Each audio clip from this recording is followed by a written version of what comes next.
Welcome in as we cover all things people, power, and politics on this monumental night in this election cycle. I'm Roop Raj. You know what we're talking about tonight. It's the biggest story in the country right now at this hour. So let's go. For at least the first, but perhaps the only time, Vice President Harris and former President Donald Trump squared off on that debate stage. We're going to take you through all the big moments, just in a different way. As we say, this show is all about you. So I hit the streets earlier today to find out what you wanted to hear from the candidates. Let's find out if their wishes were granted. All right, Daniel on the pulse from Southfield. Daniel, hey, what do you hope to hear from the debate tonight? Honestly, I hope to hear some real questions or some real answers about the economy. Mohammed from Auburn Hills on the pulse tonight. For me, it is economic. You know, I think this has become the gas, the food. Jorge in Rochester on the pulse tonight. Thank you for joining us. Jorge, what are the issues that you hope to hear about from Trump and from Harris tonight? I want to hear about the issues just to turn our economy around. That one was all but guaranteed, and it actually came up first. Here's what Trump and Harris had to say about that issue on the debate hosted by ABC News. I am actually the only person on this stage who has a plan that is about lifting up the middle class and working people of America. I believe in the ambition, the aspirations, the dreams of the American people. And that is why I imagine and have actually a plan to build what I call an opportunity economy. Because here's the thing. We know that we have a shortage of homes and housing, and the cost of housing is too expensive for far too many people. We know that young families need support to raise their children, and I intend on extending a tax cut for those families of $6,000. We're doing tariffs on other countries. Other countries are going to finally, after 75 years, pay us back for all that we've done for the world. And the tariff will be substantial in some cases. We have inflation like very few people have ever seen before, probably the worst in our nation's history. We were at 21%, but that's being generous because many things are 50, 60, 70, and 80% higher than they were just a few years ago. This has been a disaster for people, for the middle class, but for every class. Another huge topic for Metro Detroiters, obviously, the Israel-Hamas war. We know, of course, we have a huge Arab American and Jewish population who live right here in our great state. And this is what Trump and Harris had to say about that. I said then, I say now. Israel has a right to defend itself. We would. And how it does so matters. Because it is also true, far too many innocent Palestinians have been killed. Children, mothers. What we know is that this war must end. It must end immediately, and the way it will end is we need a ceasefire deal and we need the hostages out. If I were president, it would have never started. She hates Israel. At the same time, in her own way, she hates the Arab population because the whole place is going to get blown up. Arabs, Jewish people, Israel will be gone. It would have never happened. That's absolutely not true. I have my entire career and life supported Israel and the Israeli people. He knows that. He's trying to, again, divide and distract from the reality, which is... Again, this is all about you. The pulse is about you. So back to what you wanted to hear. A lot of the talk has been about how divided the country is, especially during this political season. Well, Daniel and Brittany had this to say. I just hope they're very cordial with each other. I hope they allow each other to speak just so that the people can hear where they stand on the issues. I also would like to hear both candidates talk more about unifying the country. I think there's a lot of, divisiveness, and, whether you're a Republican or Democrat, I feel like it's very important for the candidates to focus on uniting whoever wins to address the other side's needs. I don't know if the purpose of a debate is to feel warm and fuzzy afterwards, but I don't think that's how we felt. Unity really didn't come up, although Harris vowed to be a president for all Americans. And if you were watching, you saw there were a ton of personal attacks between the two. But Detroit did come up during the debate when the former president said this. They're building big auto plants in Mexico, in many cases owned by China. They're building these massive plants, and they think they're going to sell their cars into the United States because of these people. What they have given to China is unbelievable. But we're not going to let that. We'll put tariffs on those cars so they can't come into our country, because they will kill the United Auto Workers and any auto worker, whether it's in Detroit or South Carolina or any other place. We have created over 800,000 new manufacturing jobs while I have been vice president. We have invested in clean energy to the point that we are opening up factories around the world. Donald Trump said he was going to create manufacturing jobs. He lost manufacturing jobs. Oh, there was so much more that happened in tonight's debate, and if there's anything that you've missed, we have you covered. Just head to fox2detroit.com and we'll have a full recap sitting right there. We're also getting a pulse check from you on fox2detroit.com asking you who won the debate between Trump and Harris. Remember, this is not a scientific poll, just a chance for you to weigh in, and you know how this works. You scan the QR code right there at the bottom right of your screen. So far, most of you say Vice President Harris won, but as you can see by the margins there, according to the people who decided to log on and vote, it seems tight. So now that the debate is actually over, the sprint to Election Day in earnest begins now. And that question of who won will be swirling for days. A man who should be on our payroll at this point, Oakland University political science professor Dave Dulio, thank you, Z, for this, in the hot seat tonight to break down what we saw tonight. Did take a lot of notes today. I don't think you did at home, and perhaps you just wanted to kind of let this breathe and figure this out. Dave, I know you took mental notes. We know one thing about both these candidates. We know that Donald Trump said, and his advisor said, he would not prepare for this debate. He would simply check in with his advisors. We know that Kamala Harris sat in a hotel room with lights on and a Trump stand-in for days. Did the plan work for both of them? I think it's exactly what we would have expected given those statements and given that information that we had.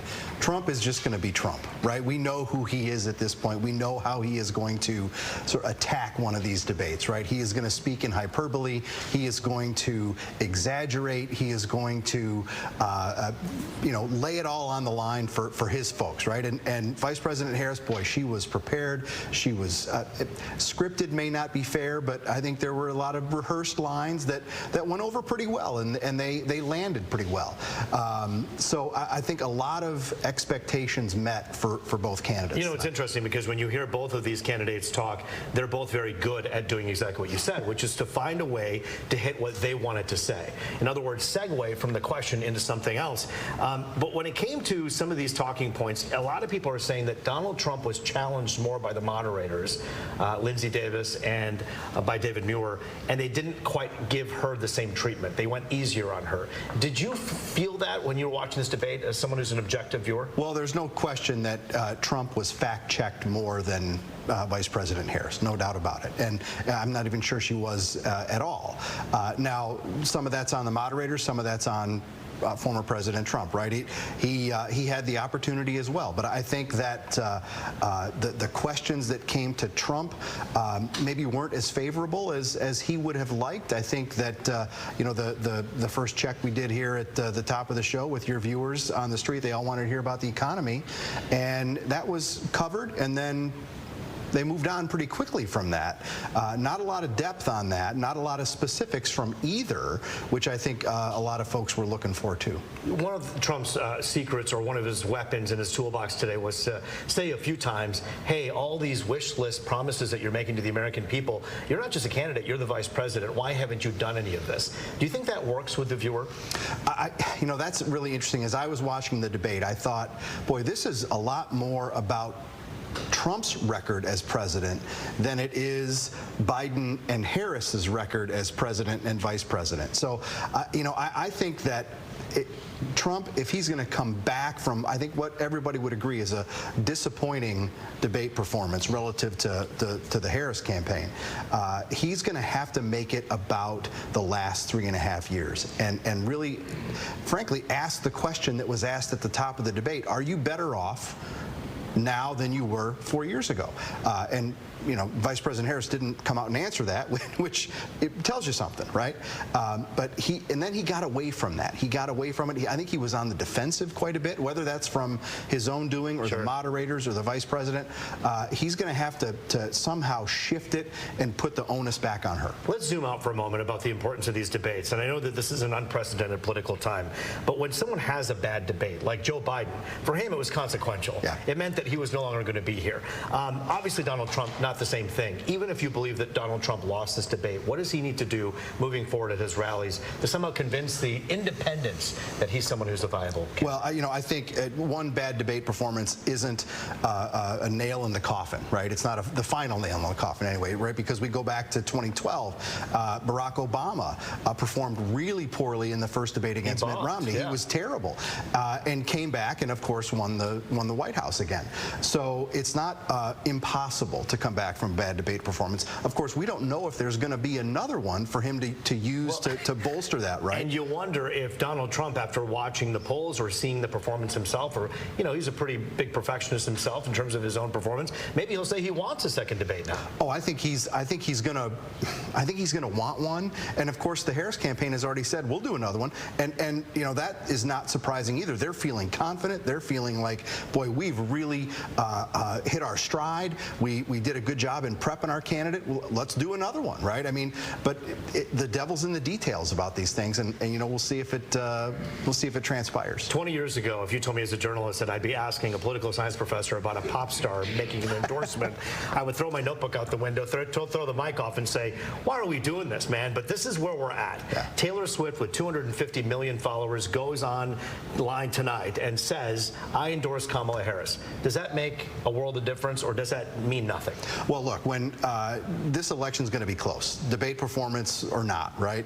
The election's going to be close, especially in a place like Michigan, and even small shifts in support, whether it's from young voters who take a look at this and go, "Oh, Taylor Swift endorsed her, I'm voting for her," or some other segment of the electorate where there's a shift that happens, right? Small shifts can have this huge impact on the outcome. The last question to you is about how Donald Trump and Kamala Harris were relative to their dynamics. We remember the last time he stood on stage with a woman, it was Hillary Clinton. A lot of people said he had behavior that was more daunting. He stood over her, walked closer to her. This was a different format, but the dynamic of a man and a woman, it didn't seem as pronounced in this debate as it No, not at all. And I think he was careful in that regard, right? I think he was actually pretty disciplined by not looking over at her throughout the debate. He pretty much stared straight ahead and maybe even looked down a bit. You know, you notice that she's the one that went over to him at the start of the debate for the handshake. I think that might have been in his mind. So certainly very different, because he doesn't want those kinds of criticisms that he got when he debated Hillary Clinton. No, certainly. I think there's so many people out there who are suburban women, who are many of the independents out there, and they're watching closely, not just in what they say, but how they look at each other, and that's an important piece. Absolutely. Image matters for sure. Well, Dave Dulio, it's always great to see you. We're going to see you, of course, throughout this election cycle. Always good to talk to you tonight.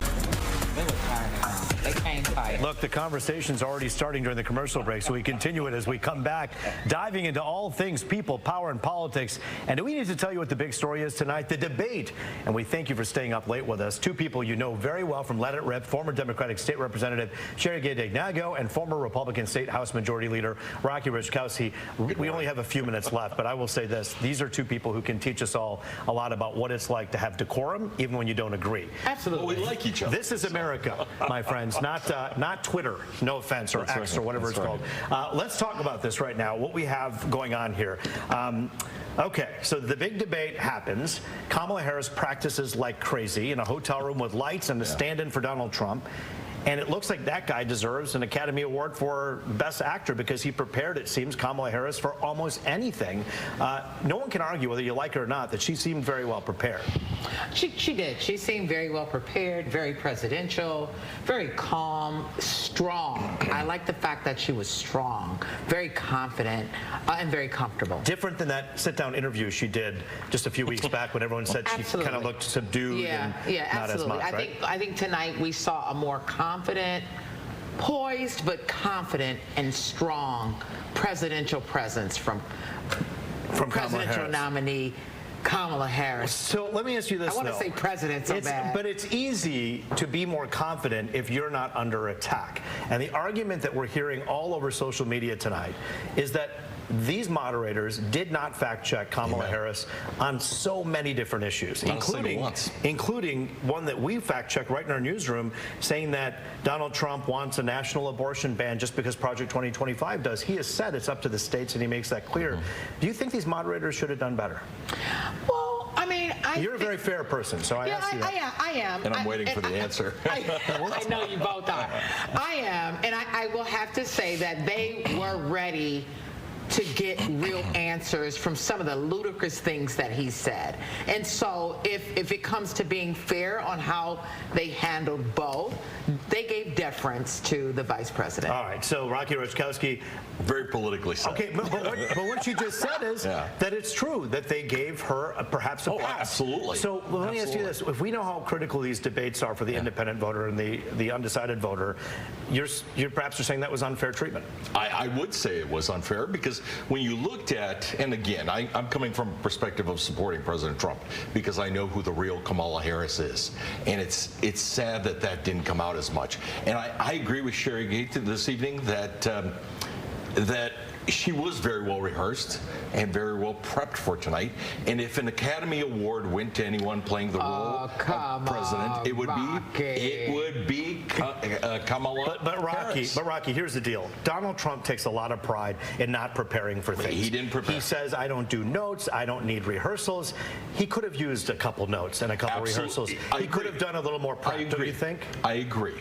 But when you really look at the issues, Trump did put more meat on the table and put more dog meat. Well, hold on, yeah, that's true. Which, by the way, that just goes to show you that he reads his X and his Instagram, but Rocky, because those are Instagram stories. Let's just talk for a moment about. But he did talk about issues. Okay. Well, Kamala Harris, when let me put a case in point. When they talked about Israel, she specifically talked about, well, we need a plan, and the plan needs to include hostages and a ceasefire, and then we get a plan. And really, it was a word salad made sounding elegant. That's what it was. But wait a minute here. Let's be fair. Nobody can contest releasing hostages and having a ceasefire. But no one can contest Donald Trump saying, if I was president, this would have never happened.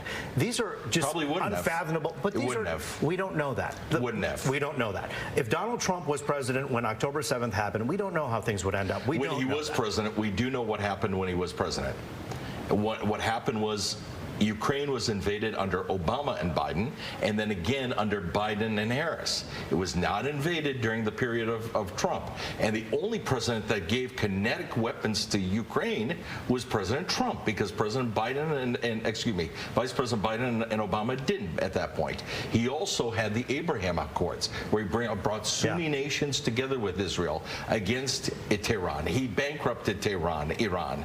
And what we've seen lately under the Biden administration, going back to the Obama administration, and that is, again, kowtowing to Iran.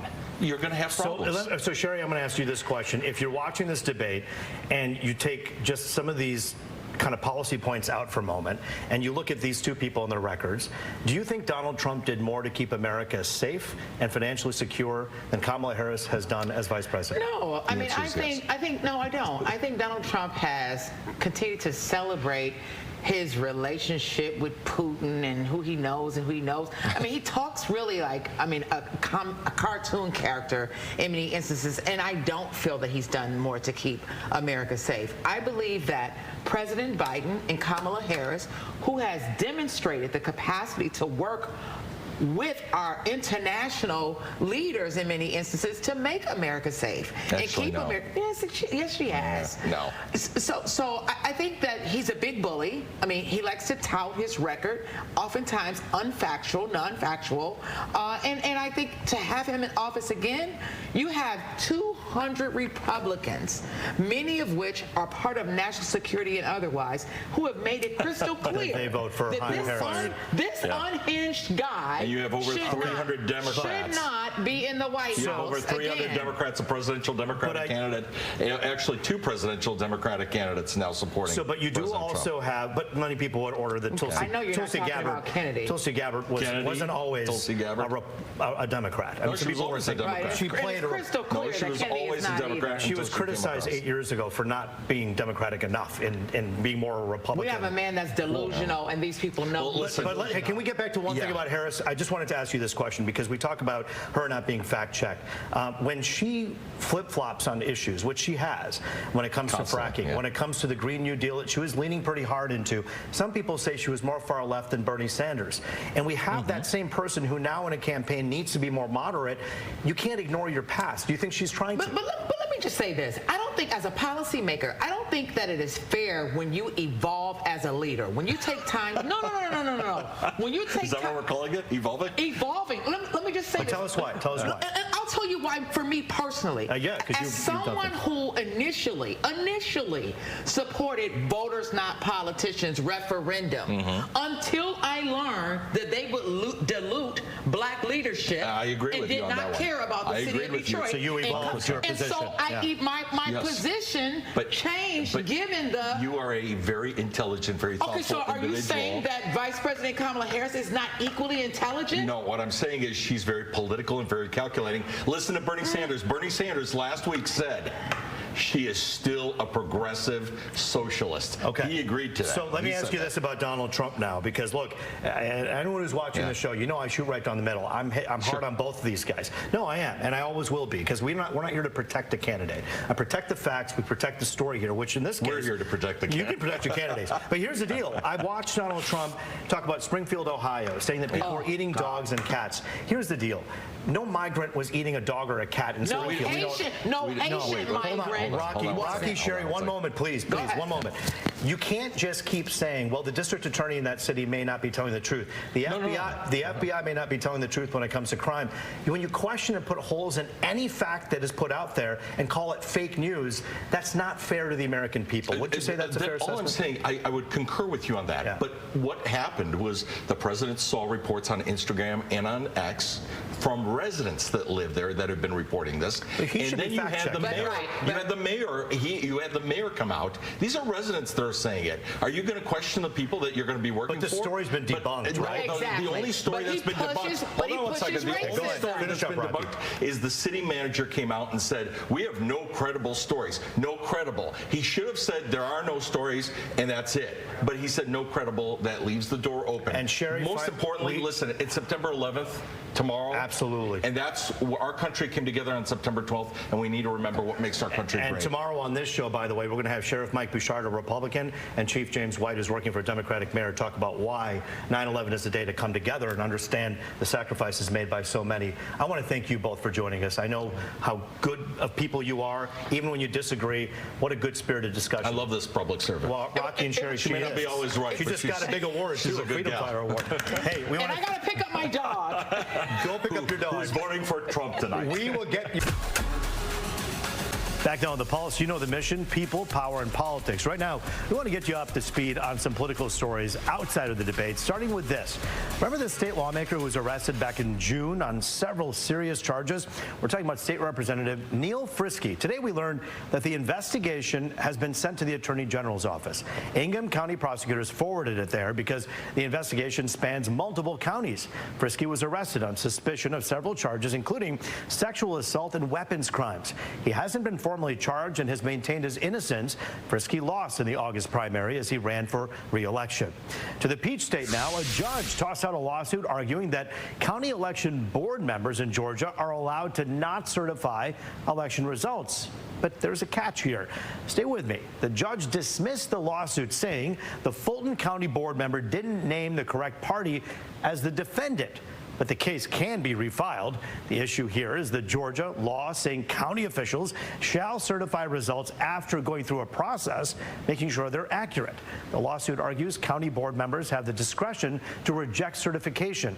It's not clear tonight what would happen if a county didn't certify, but it likely end up with the court. Also, an update to a story we first brought you yesterday about the budget bill battle brewing on Capitol Hill. House Speaker Mike Johnson looks like he'll actually push through a plan to tie a controversial bill to that legislation. We're talking about the bill to require proof of citizenship when registering to vote.